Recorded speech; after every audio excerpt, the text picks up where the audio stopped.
pagi. Selamat pagi, Bu Maya.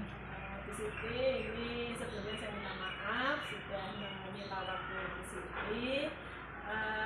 Ini terkait dengan tugas saya di program Guru Penggerak Bu Siti untuk melakukan wawancara kepada kepala sekolah terkait topik pengambilan keputusan. Nanti di dalam wawancara ini saya akan memberikan beberapa pertanyaan terkait bagaimana Bu Siti sebagai kepala sekolah di dalam mengambil sebuah keputusan. Bisa dimulai di Bu Siti. Ya. Oke, nyuwun sewu untuk pada waktu Bu Siti memberikan bagaimana cara mengambil keputusan bisa dikeraskan mungkin suaranya Bu biar terdengar jelas. Kurang keras ya. Untuk pertanyaan yang pertama, Bu Siti, selama ini bagaimana Bu Siti dapat mengidentifikasi kasus-kasus yang merupakan dilema etika atau rujukan moral? Jadi kalau di sekolah ini kan terkadang ada beberapa masalah gitu Bu pastinya. Nah itu masalah itu apakah termasuk yang dilema etika atau masuk ke dalam yang rujukan moral? Bagaimana ini Bu Siti mengidentifikasi kasus tersebut? Kalau menurut saya yang terjadi di sekolah kita itu lebih cenderung kepada dilema etika. Ya. Terus bagaimana Bu mengidentifikasi kalau itu kok termasuk dilema etika? Saya mengidentifikasinya ke dalam dilema etika karena ketika saya mau mengambil keputusan itu saya berpikir kalau saya ambil ini sebenarnya benar, ambil ini juga sebenarnya benar. Tetapi kalau saya memutuskan itu, tapi ada pertentangan. Untuk pertanyaan yang kedua, bagaimana Bu Siti menjalankan pengambilan keputusan di sekolah Bu Siti, terutama untuk kasus-kasus di mana ada dua kepentingan yang sama-sama benar atau sama-sama mengandung nilai kebencian? Maksudnya kan seperti Bu Siti tadi menyampaikan dilema etika kan sama-sama kalau saya ini benar, ini juga benar. Terus bagaimana menjalankan pengambilan keputusannya? Kalau saya mengidentifikasi masalahnya dulu, terus setelah itu di dalam masalah itu siapa saja yang terlibat. Setelah siapa yang terlibat, kami akan membawanya ke dalam forum di sekolah dulu.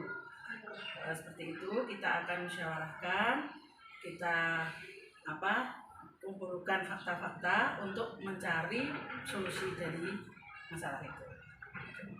Berarti langkah-langkah atau prosedur yang seperti apa yang biasa dilakukan selama ini dalam mengambil keputusan?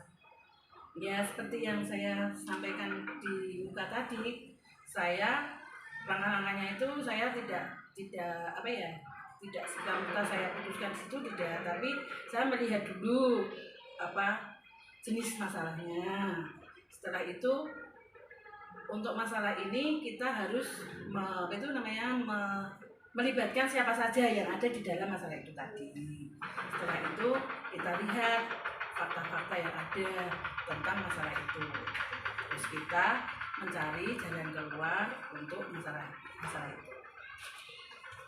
Dengan melibatkan semua pemangku jabatan yang ada di hal-hal apa saja Bu yang selama ini panjenengan anggap efektif dalam pengambilan keputusan, khususnya pada masalah-masalah dilema etika?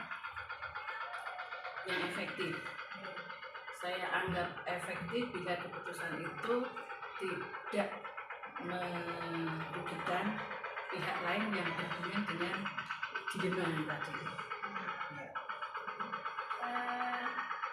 Hal apa saja yang selama ini merupakan tantangan dengan pengambilan keputusan pada kasus dilema etika? Yang merupakan tantangan ya biasanya mungkin pendapat dari masyarakat, karena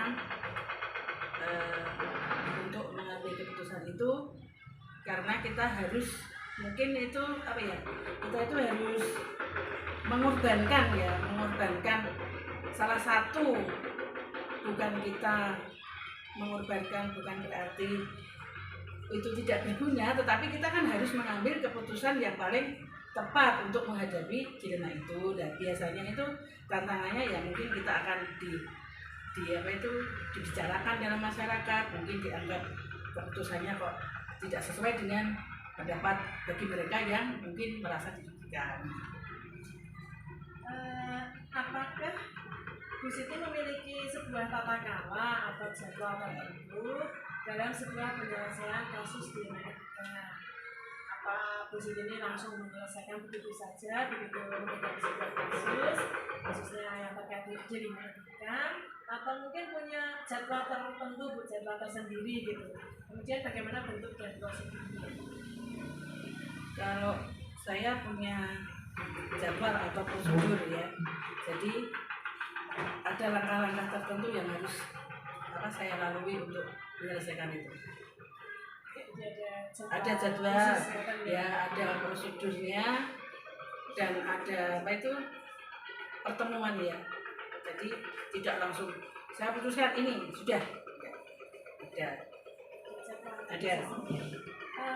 Adakah seseorang atau faktor-faktor yang selama ini mempermudah atau membantu Bu Siti dalam pengambilan keputusan pada kasus-kasus jaringan Etika, Bu? Kalau dari kasus jaringan Etika yang dihadapi di sekolah kita itu ada yang membantu mempermudah, yaitu atasan langsung saya, karena jaringan kita yang kita hadapi itu kan PPDB, di mana PPDB kita itu selalu meluap ya, maksudnya dengan adanya PPDB itu karena kita di SD kita hanya satu sekolah, satu desa, dan semua inginnya sekolah di sini. Terus padahal kita harus menaati peraturan yang ada dengan kuota sekolah jumlah murid yang terbatas. Itu ada yang membantu saya, yaitu atasan langsung, yaitu Polwir atau dinas, dan kami merangkul komite untuk bekerja sama supaya bisa memberi pengertian. Baik Bu, ini sudah sampai di ujung pertanyaan, sebagai refleksi saja terkait apa yang sedang kita bicarakan ini. Bu, kiranya pembelajaran apa yang bisa dipetik dari pengalaman-pengalaman yang terkait pengambilan keputusan, khususnya pada kasus-kasus di Etika?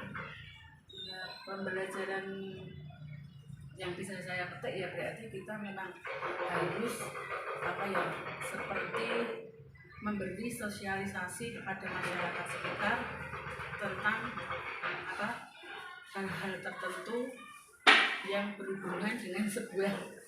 Kalau kepada komite, biar disampaikan pada saat komite itu mengadakan pertemuan dengan wakil paguyuban, dan komite kan juga bertempat tinggal di desa, jadi bisa menyampaikan juga sosialisasi itu pada masyarakat yang ada di lingkungannya itu. Seperti itu. Demikian Bu Siti wawancara hari ini. Terima kasih sekali lagi atas informasinya terkait dengan bagaimana cara Bu Siti dalam mengambil keputusan, khususnya dalam menghadapi kasus-kasus jaringan Etika di SD Negeri. Sekali lagi terima kasih Bu Siti atas waktu yang diberikan. Mohon maaf apabila mengganggu hari ini. Sama-sama Ibu Maya, semoga jawaban saya berguna bagi Ibu Maya ke depannya. Terima kasih Bu Siti. Mohon pamit. Mereka itu melawan kita karena mereka itu tidak tahu. Jadi seperti itu. Jadi saya mengambil pembelajaran ini, bisa kita guru yang bertempat tinggal di desa ini bisa memberi sosialisasi lewat misalnya pertemuan PKK. Kalau kita juga mensosialisasi kepada ketua komite.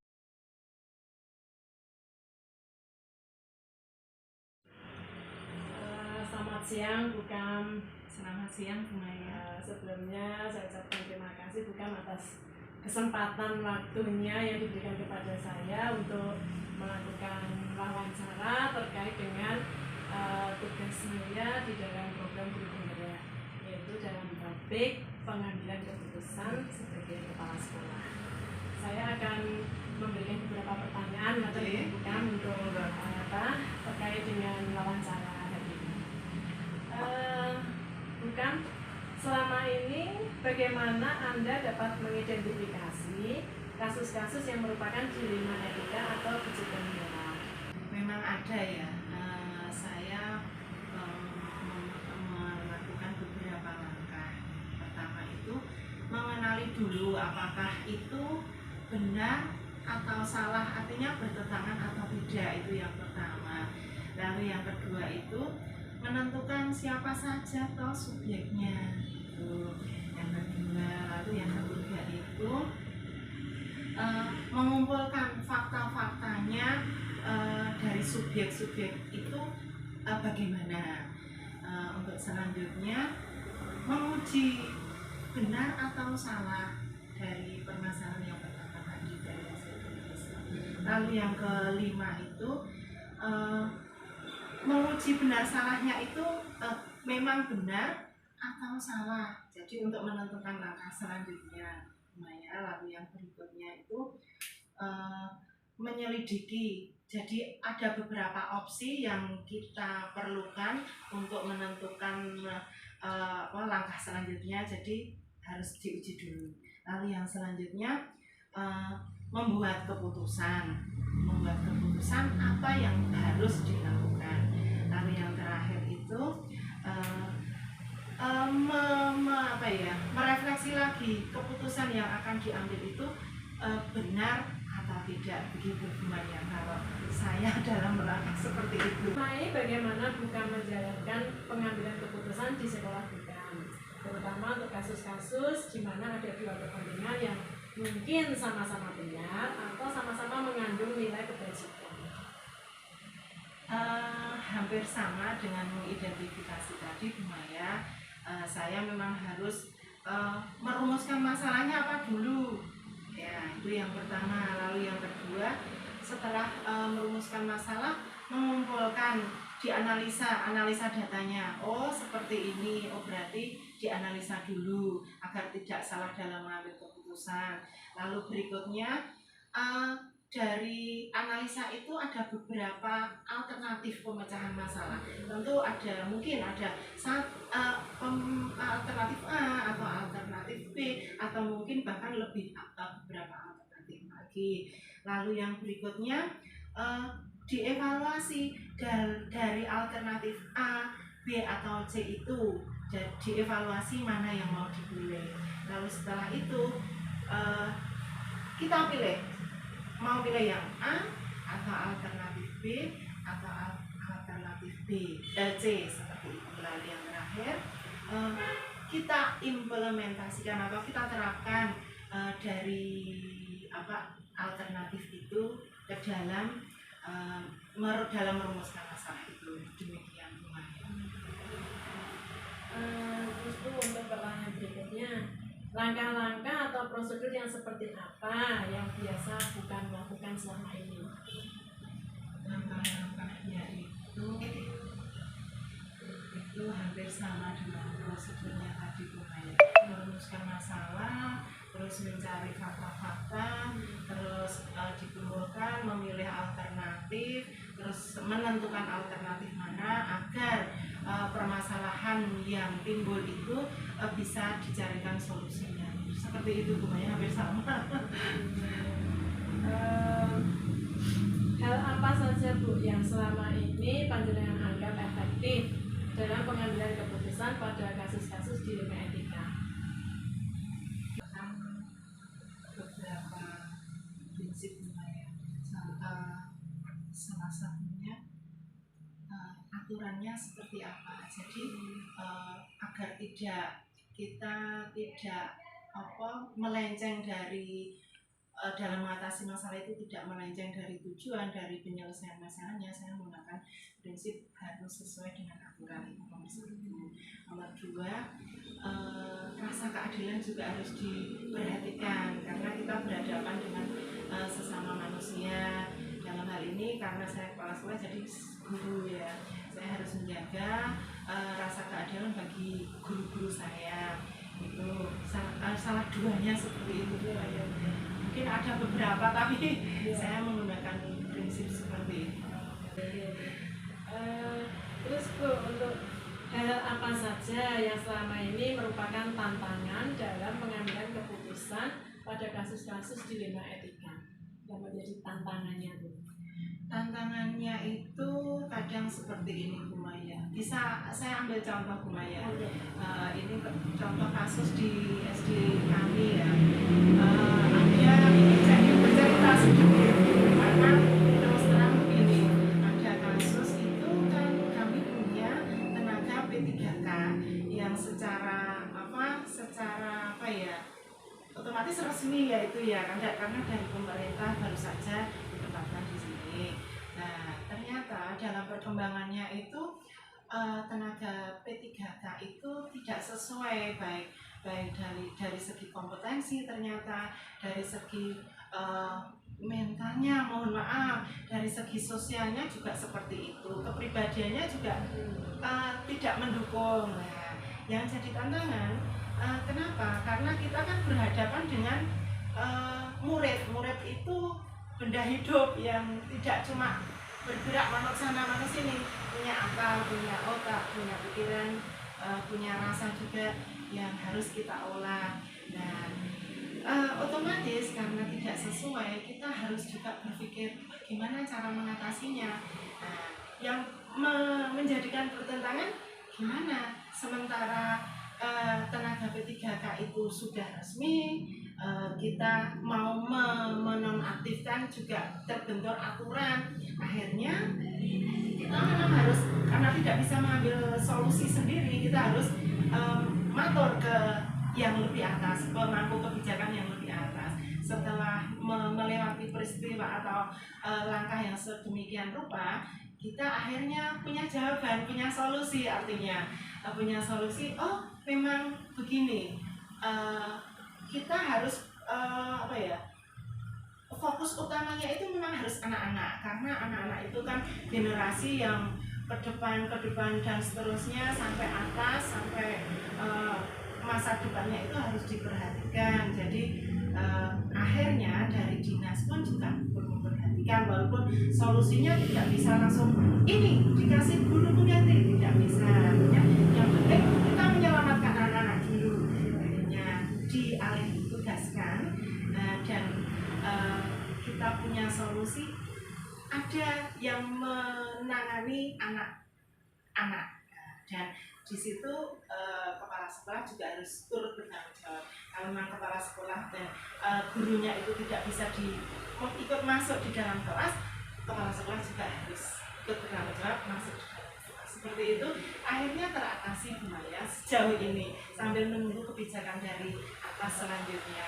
Seperti itu. Terus Bu, untuk apakah Anda memiliki sebuah tata cara atau jadwal tertentu Bu dalam sebuah penyelesaian kasus dilema etika? Mungkin apa menyelesaikannya langsung saat itu juga, atau mungkin bukan menyiapkan jadwal tertentu gitu ya untuk menyelesaikan. Bentuk dari prosedurnya seperti apa Bu? Terus terang itu saya jadwal dulu karena kita berkaitan tidak hanya pada yang bersangkutan. Seperti contoh saya tadi itu ya, itu tidak bisa langsung saya atasi, harus gini atau anak-anak harus diginikan, tidak bisa karena itu berproses. Jadi yang saya tangani itu saya melihat perkembangannya guru dulu, guru yang memegang kelas. Oh, kalau memang tidak bisa dalam waktu misalnya 1 minggu, oh perkembangannya seperti ini. Oh artinya saya harus melakukan poin berikutnya, misalnya tadi A, poin B, oh berarti saya harus mendampingi anak misalnya. Oh dari hasil pendampingan itu, oh ternyata memang ini si guru A ini tidak bisa kalau dipasrai kelas tersebut. Akhirnya dalam waktu 1 minggu kemudian, oh saya harus menentukan poin C.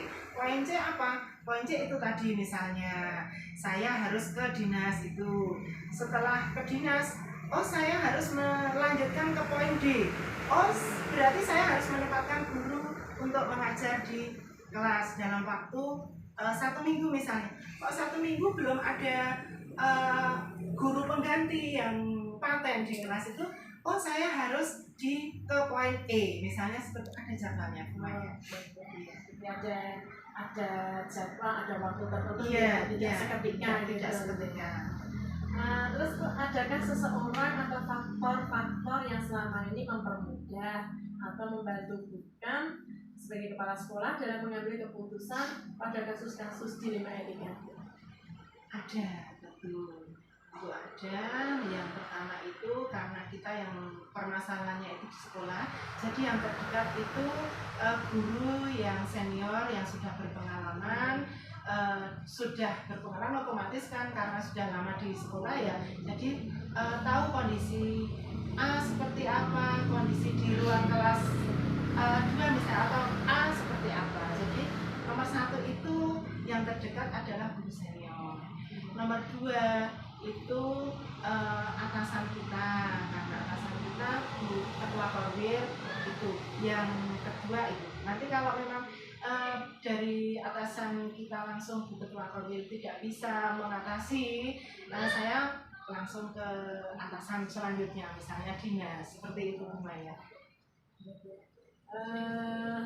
Jadi bukan ini dari semua hal yang sudah disampaikan tuh, karena ini pertanyaan terakhir gitu, refleksi saja. Dari semua hal yang sudah disampaikan bukan tadi, kira-kira pembelajaran apa Bu yang bisa diambil dari pengalaman panjenengan dalam mengambil keputusan terkait dengan dilema etika? Iya, kalau menurut saya itu memang tetap harus ada langkah-langkahnya.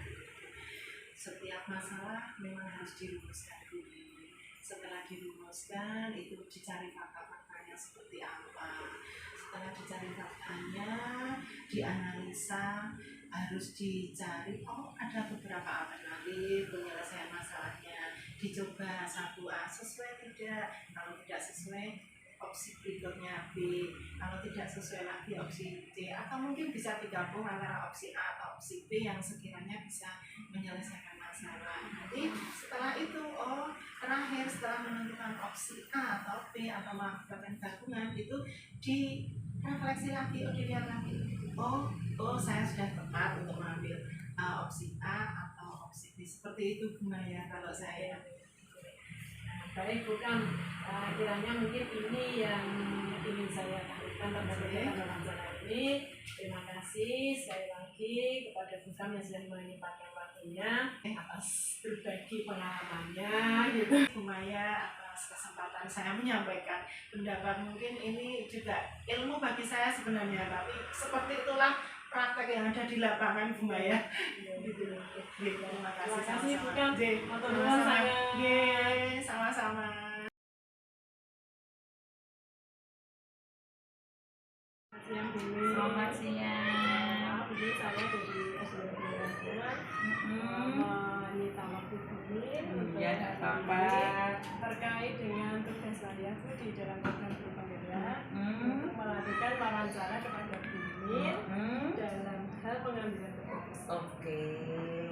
Nah, nanti di dalam wawancara ini Bumi nanti saya akan memasukkan beberapa pertanyaan terkait bagaimana Bumi mengambil keputusan di sekolah.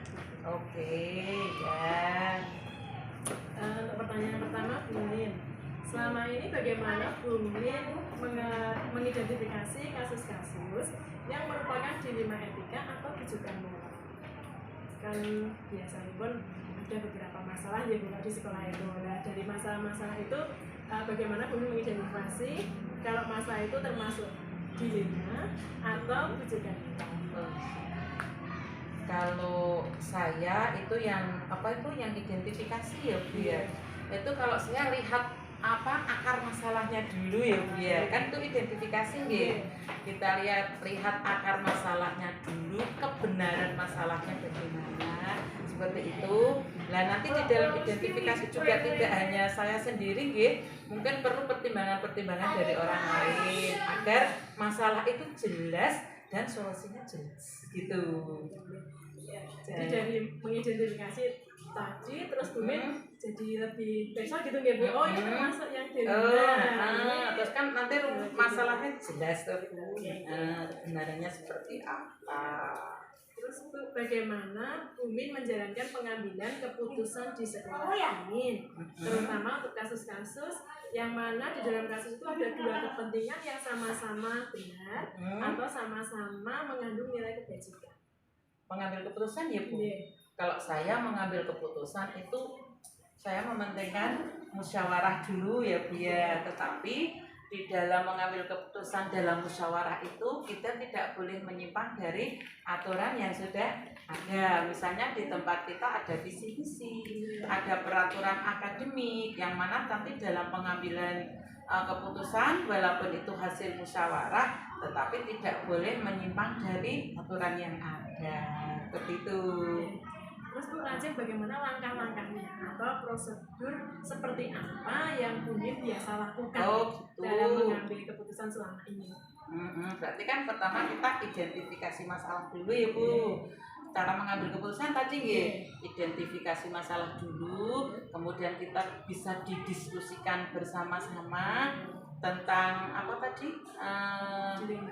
Ya tentang masalah tadi sudah didiskusikan bagaimana solusinya dan nanti keputusannya itu dampaknya itu tidak merugikan siapapun, bisa positif dilakukan bersama-sama. Tapi cara pengambilan keputusan jadi kan keputusan itu nanti dampaknya itu Bu bisa dilakukan oleh semua pihak, misalnya tidak merugikan salah satu pihak kan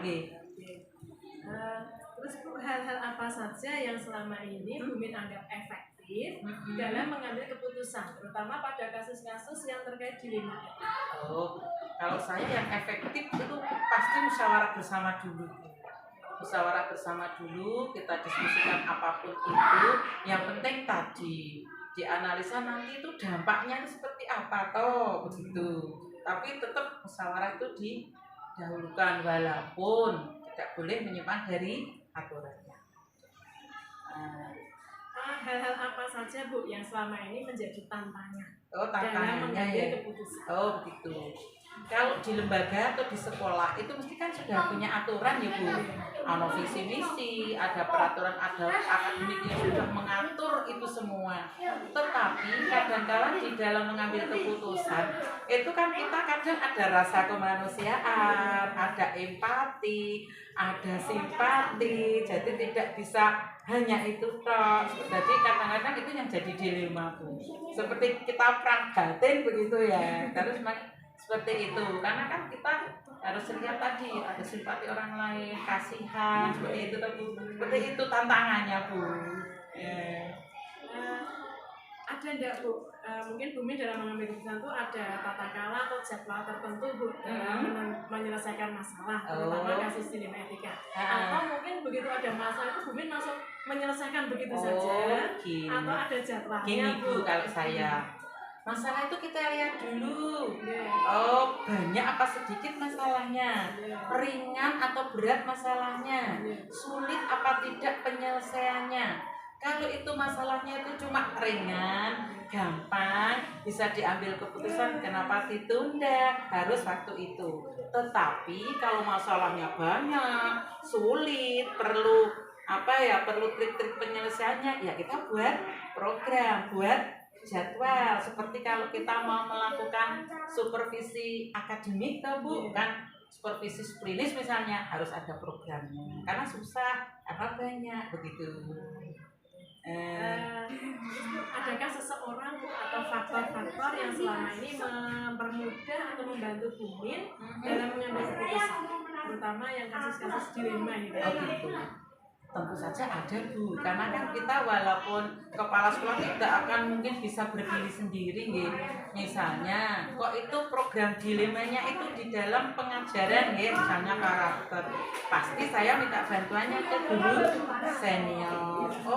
Masalahnya kok ada di dalam keyakinan peribadatan, tentu saya minta bantuan dari para ustadz. Itu kok kemasyarakatan, berarti saya minta bantuan dari tokoh masyarakat. Seperti itu Bu, pasti ada Bu. Nah, ini di penghujung pertanyaan nih Bu. Kita merefleksi saja sih dari beberapa pertanyaan yang sudah saya berikan tadi. Kiranya ada pembelajaran apa Bu yang bisa diambil Bu Min dari pengalaman-pengalaman yang sudah dilalui gitu Bu, yang sudah dilakukan. Setiap mengambil suatu keputusan itu harus teliti, harus cermat, tidak boleh gerusa-gerusu istilahnya gitu.